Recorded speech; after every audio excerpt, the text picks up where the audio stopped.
Spinelli. Yeah, the passports are perfect. Jason is probably avoiding Sunny's safe houses, but I think Britt might know a place. The Cassadines own some property east of Elmira, nature preserve. It's a perfect place for two fugitives to hide. Well, if I got it wrong, I've wasted an afternoon, but if I got it right, I could help Jason get away. I don't want to push you. I mean, under other circumstances, I wouldn't even ask. Under most circumstances, you don't even talk. So can we just pretend these are those circumstances? Okay, but we're on the run. And if something's wrong, I need to know what it is if I'm going to protect you. That's actually very sweet of you, but, if this is what I think it is, no one can protect me.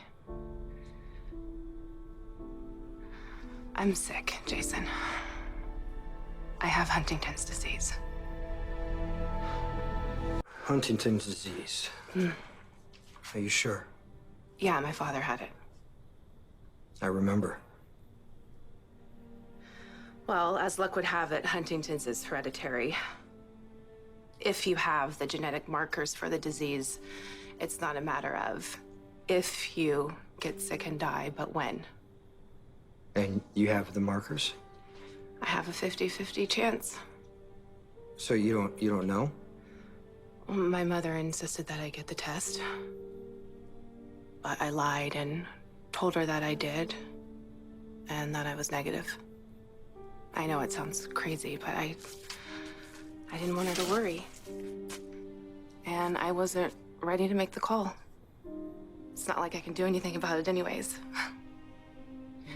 So I just decided to stay in the dark. But it turns out Huntington's likes the dark.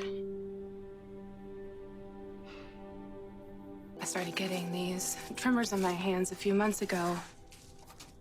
And they only happened every now and then. So I figured that maybe it was stress or, I don't know, not Huntington's. I knew there was a possibility, but I mean, it could be anything.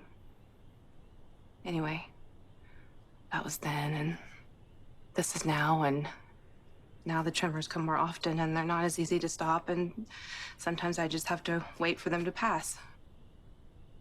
But it could still be something else. I mean, you haven't tested for the markers, so you don't know for sure.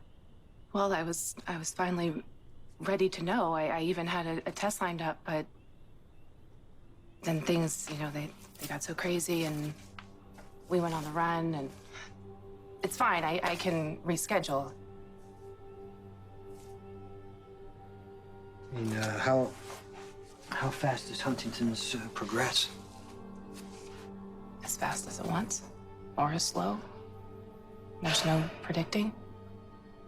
I could be symptom-free until I'm 40 or 50 or 80. Then this started. Involuntary movements are a big part of Huntington's. Of course, other symptoms are far more insidious. I mean, Faison is the poster boy for the Huntington's-related cognitive and psychiatric disorders. You're not going to become your father. You don't know that. Neither do I.